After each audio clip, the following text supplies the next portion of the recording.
Hola grupo, les doy la bienvenida al último tema del curso. En esta ocasión vamos a ver una aplicación del teorema espectral, que son las formas cuadráticas.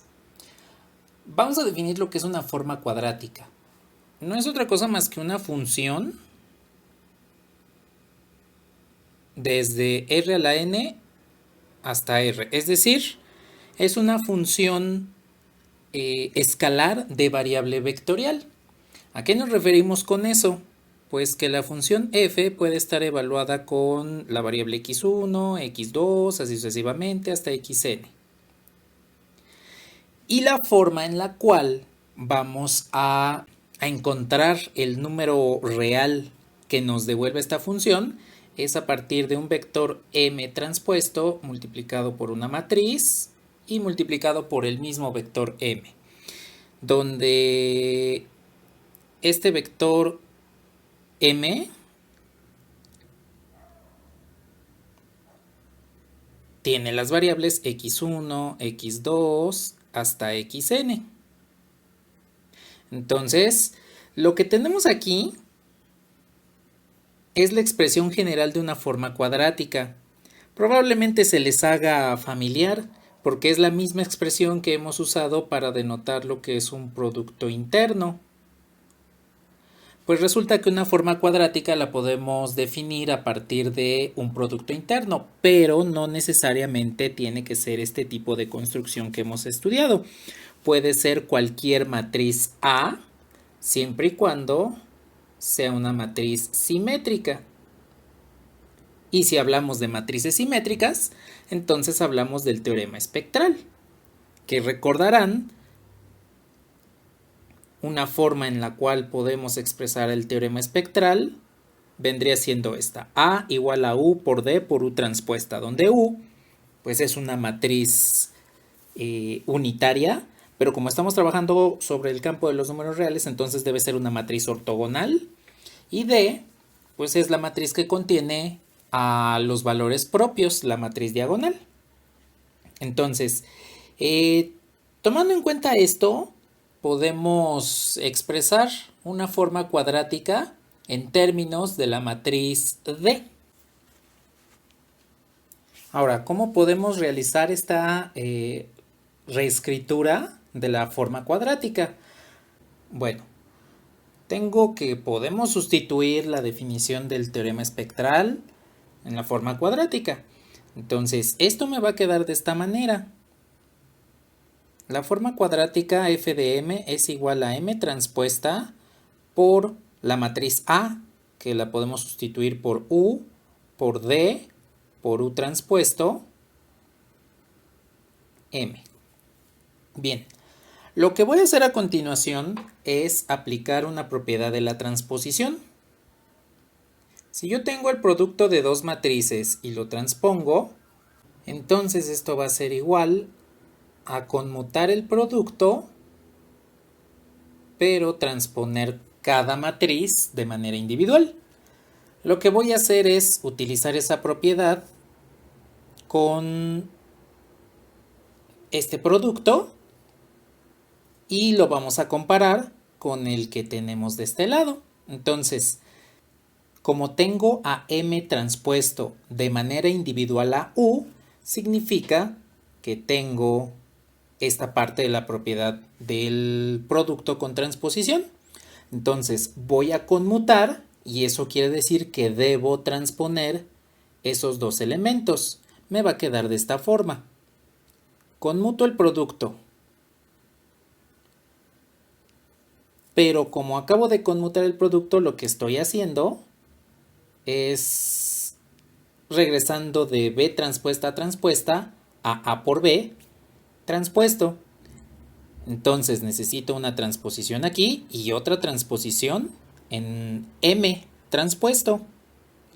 Para no afectar esta conmutación, pues necesito una transposición más exterior, que vendría siendo esta de aquí. Lo demás se va a quedar exactamente igual. D por U transpuesto M. Entonces, simplifico algunas cosas. Simplifico que m transpuesto transpuesto pues es m original. Y entonces tendría esta expresión u transpuesta por m, todo eso, transpuesto d por u transpuesto m. Aquí puedo hacer un cambio de variable en el cual u transpuesto m es el vector n. Y dense cuenta que entonces tendría aquí a n y aquí también tendría a n, solamente que en este caso me quedaría n transpuesto. Entonces voy a reescribir la expresión para ver cómo nos va a quedar. Pues entonces la forma cuadrática, que ahora depende de u transpuesto m, al hacer el cambio de variable, este aquí y este acá, nos va a denotar a f de n igual a n transpuesto d por n.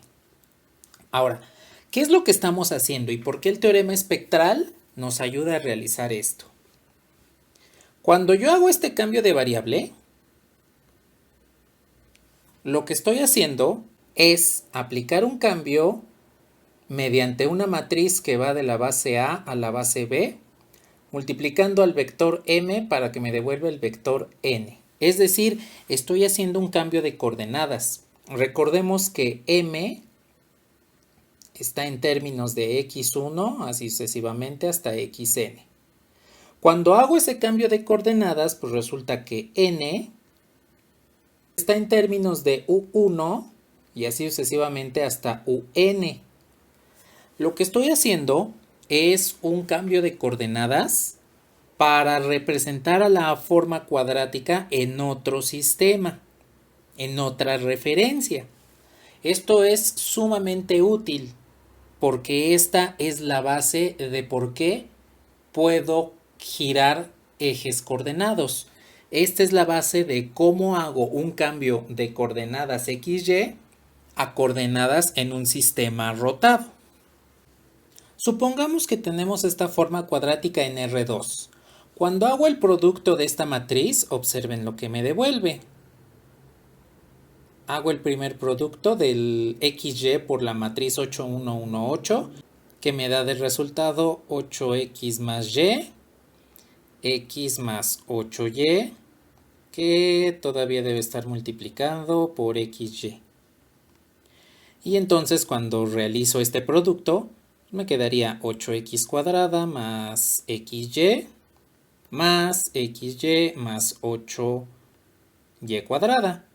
Y esto me devuelve 8x cuadrada más 2xy más 8y cuadrada. Ahí está.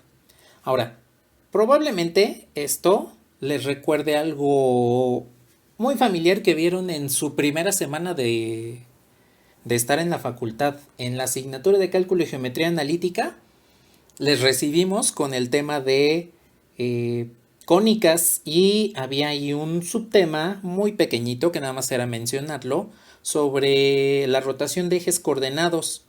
Revisaron en ese entonces que si estaba presente el término XY significa que tenemos una cónica cuyos ejes son oblicuos al sistema de coordenadas XY. Entonces, resulta que una forma cuadrática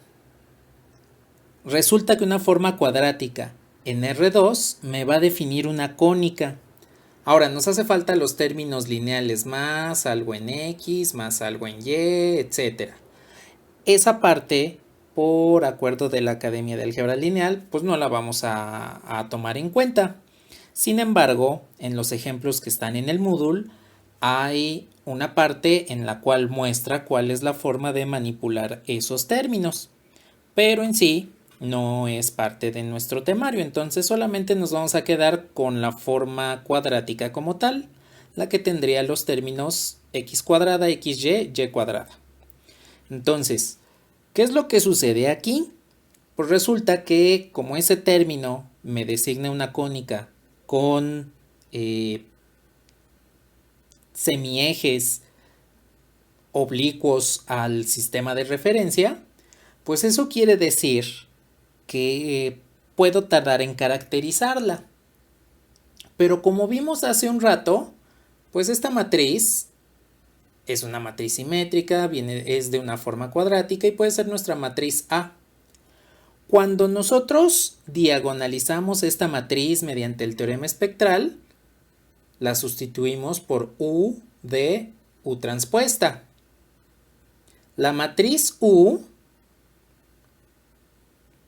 es la que nos ayuda a cambiar de base.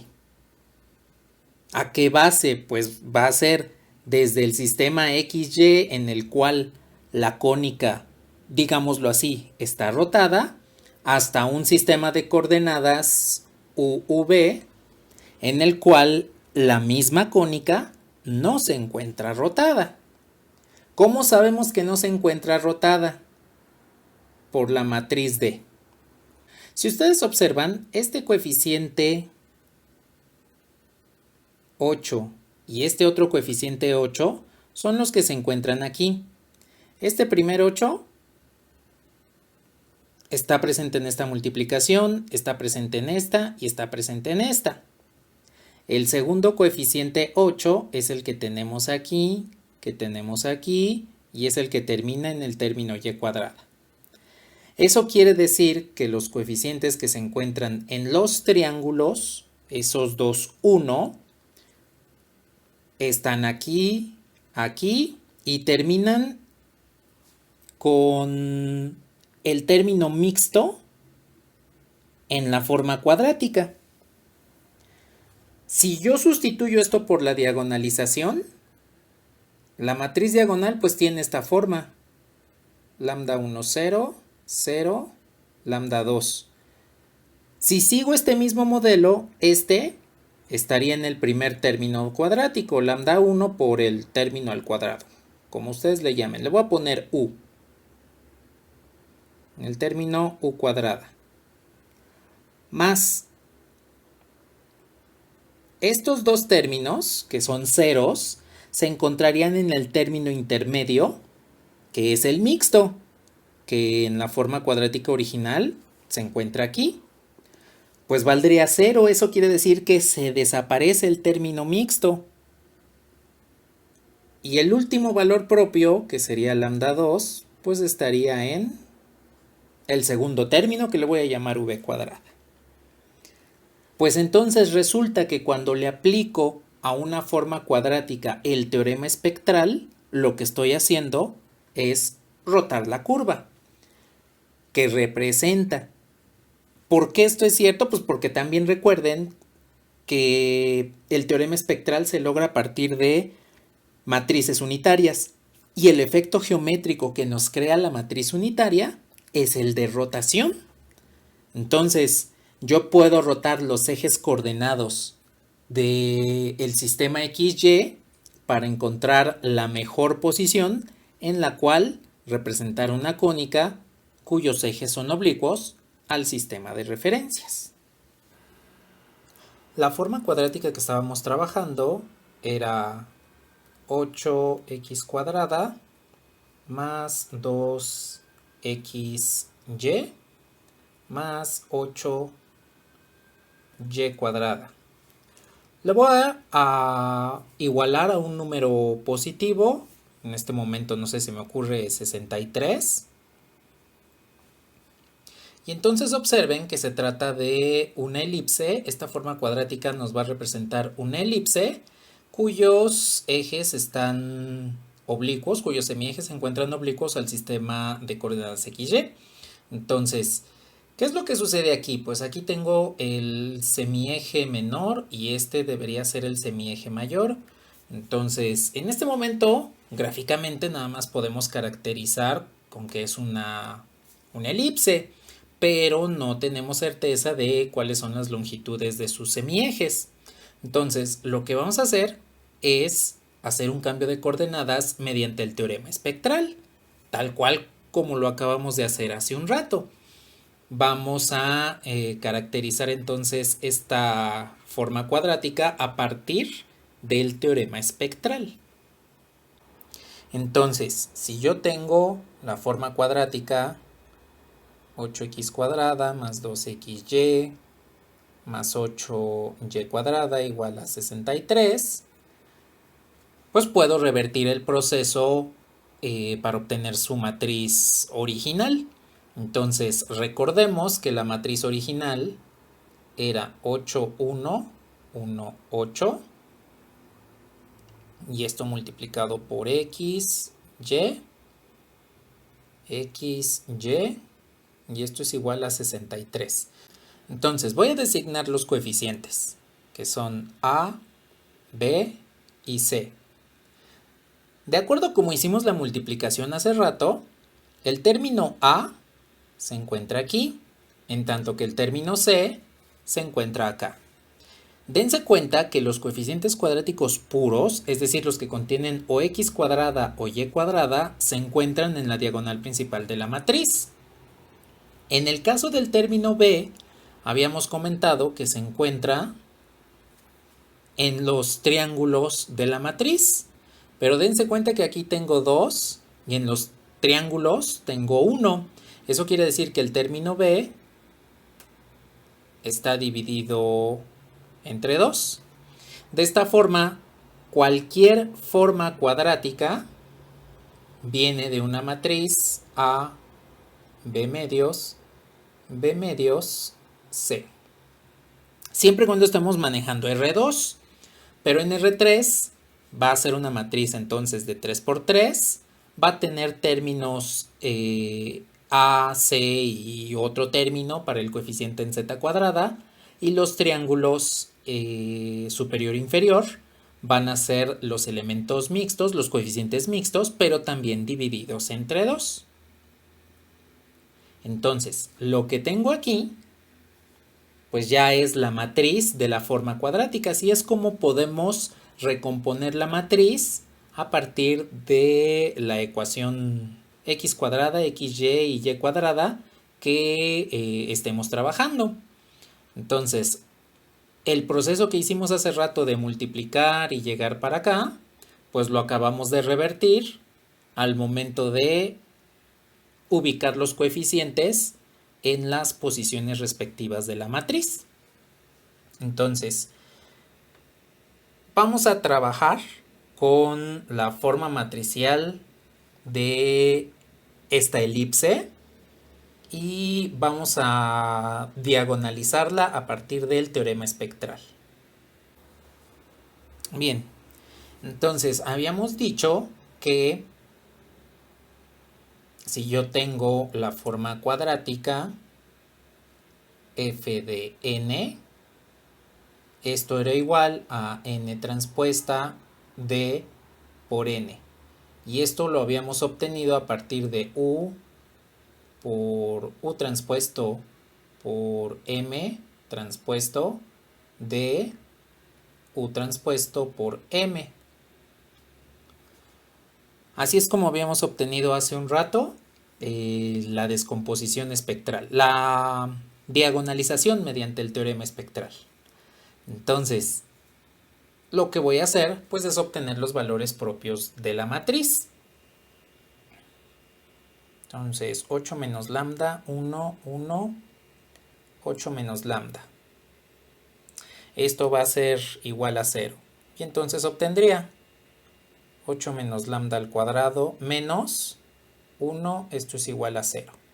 Entonces, para desarrollar este polinomio y encontrar cuáles son las raíces, los valores propios, pues vean que esto es una diferencia de cuadrados. Este es un cuadrado y este es otro cuadrado que se están restando. Entonces voy a utilizar la factorización por binomios conjugados. De esta forma tendría la raíz del primero, pues que es 8 menos lambda, más la raíz del segundo, que es 1, por la raíz del primero, menos la raíz del segundo. Y entonces obtendría que el polinomio característico factorizado es 9 menos lambda por 7 menos lambda igual a 0.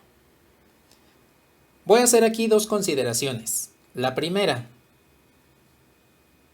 m pues es el vector xy. n, pues es el vector UV. Entonces, ¿qué es lo que vamos a tomar en cuenta aquí? Recordemos que el vector U transpuesto M es el vector N. De esta forma, al sustituir los valores propios en la matriz diagonal, obtendría la siguiente expresión. En lugar de poner M, que sería XY, voy a poner N, que sería UV, que multiplica a la matriz diagonalizada. Entonces la matriz 8, 1, 1, 8 tiene los valores propios 9, 7, 0, 0. No nos interesa el orden en este momento porque no estamos dando un sentido específico a la rotación. Por eso es que lo estoy poniendo de manera indiscriminada. 9, 7, también pudimos poner 7, 9. Eso para efectos de nuestro curso no nos interesa. Solamente que queramos ver una orientación, una rotación específica. Y entonces se multiplica por el vector n, que es UV, y esto tiene que ser igual a 63. Si hago el producto, pues voy a obtener 9u cuadrada más 7v cuadrada, esto es igual a 63. Bueno, pues dense cuenta que efectivamente cuadra con lo que sabemos de la elipse, porque una elipse la podemos pasar esta ecuación a su forma canónica y nos quedaría de esta forma. Si tengo aquí esta elipse, entonces puedo dividir todo entre 63 para que me quede esto.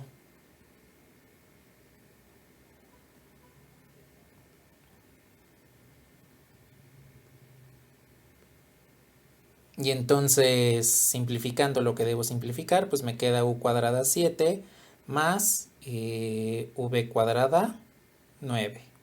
Y esto es igual a 1. Y pues vean que efectivamente me devolvió lo que es una elipse. Es precisamente el lugar geométrico que nos había mostrado GeoGebra. Ahora, así es como podemos rotar los ejes coordenados para encontrar una ecuación sin término cruzado. Ahora, ¿qué relación tiene con el nuevo sistema de coordenadas UV respecto al sistema XY? Bueno, para ello voy a obtener los valores propios los vectores propios de la matriz de la forma cuadrática.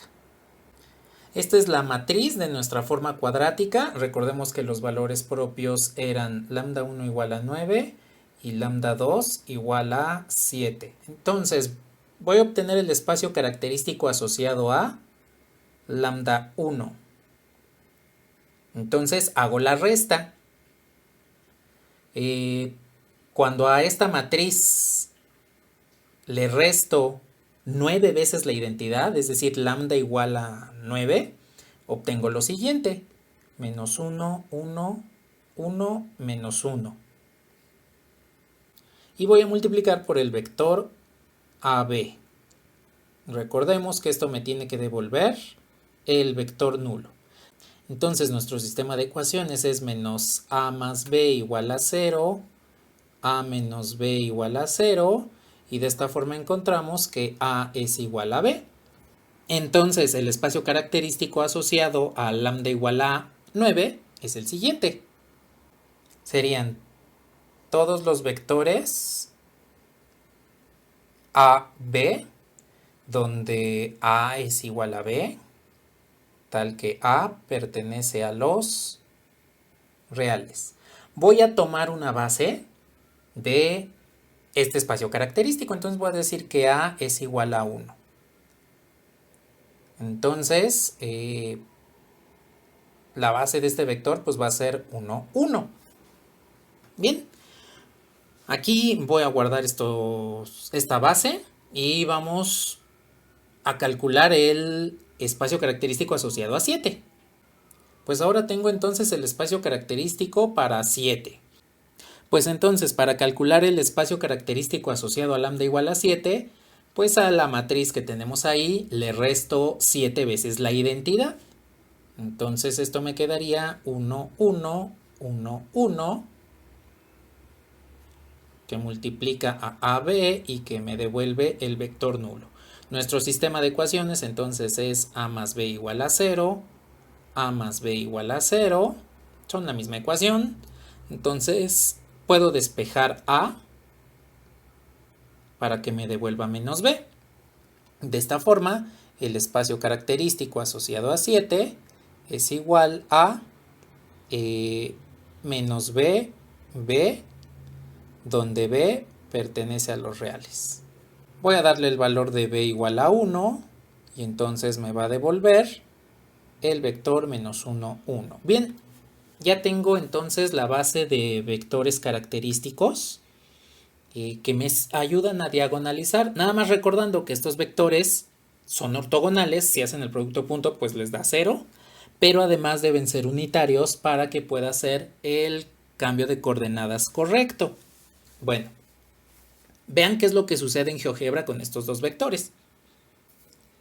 Recordando que nos dio los vectores, voy a poner el vector E1 igual a 1, 1 y el vector E2 igual a menos 1, 1. Bien, esos son los vectores.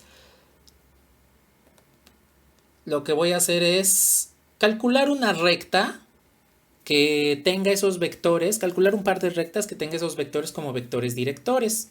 Entonces, voy a decir lo siguiente. Voy a poner la recta U,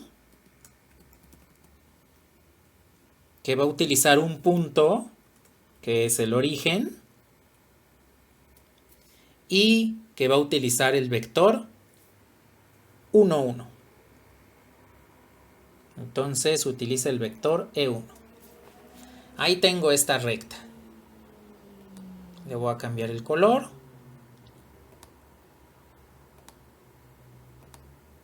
Color rojo. Voy a decir que tengo la recta V. También va a pasar por el origen. Y además va a tener como vector director al vector E2. Y entonces aquí ustedes ya pueden observar que los vectores propios, si oculto los ejes, si oculto la cuadrícula, pues pueden observar que estos nuevos ejes coordenados están alineados con el semieje mayor y el semieje menor de esta elipse. ¿Qué es lo que sucedió aquí? Pues resulta que los vectores propios de la forma cuadrática que me define esta elipse son los vectores directores del nuevo sistema de coordenadas. Esto es lo que le vamos a llamar un sistema de coordenadas curvilíneas. ¿Qué sucede si le calculo la norma a este vector y obtengo su vector unitario, que vendría siendo este? Pues en este caso lo único que va a suceder es que va a cambiar el tamaño del vector director del eje, de los ejes de este nuevo sistema de coordenadas, pero no va a cambiar la orientación. Estos se conocen como vectores unitarios. En cálculo vectorial, probablemente si han visto las videolecturas y han estado al pendiente de los directos cuando resuelvo dudas de cálculo vectorial. Ahí se ha hablado de lo que son los vectores unitarios de un sistema de coordenadas curvilíneas. Pues resulta que es efectivamente este concepto. Lo que estoy haciendo es, mediante una matriz de transición, cambiar de un sistema de coordenadas XY a otro sistema de coordenadas curvilíneas ortogonales. Aquí solamente vamos a trabajar un nuevo sistema de coordenadas que preserve la ortogonalidad mediante dos rectas, pero en realidad estas no necesariamente tienen que ser rectas, pueden ser curvas coordenadas y tendríamos superficies coordenadas. Entonces, mediante el teorema espectral, nosotros podemos hacer lo que en geometría analítica llamamos la rotación de ejes coordenados. Como pueden darse cuenta, pues es algo bastante simple y aquí no nos va a interesar la orientación. Con obtener los valores propios para poder caracterizar la forma cuadrática, la cónica a la que representa, pues es más que suficiente.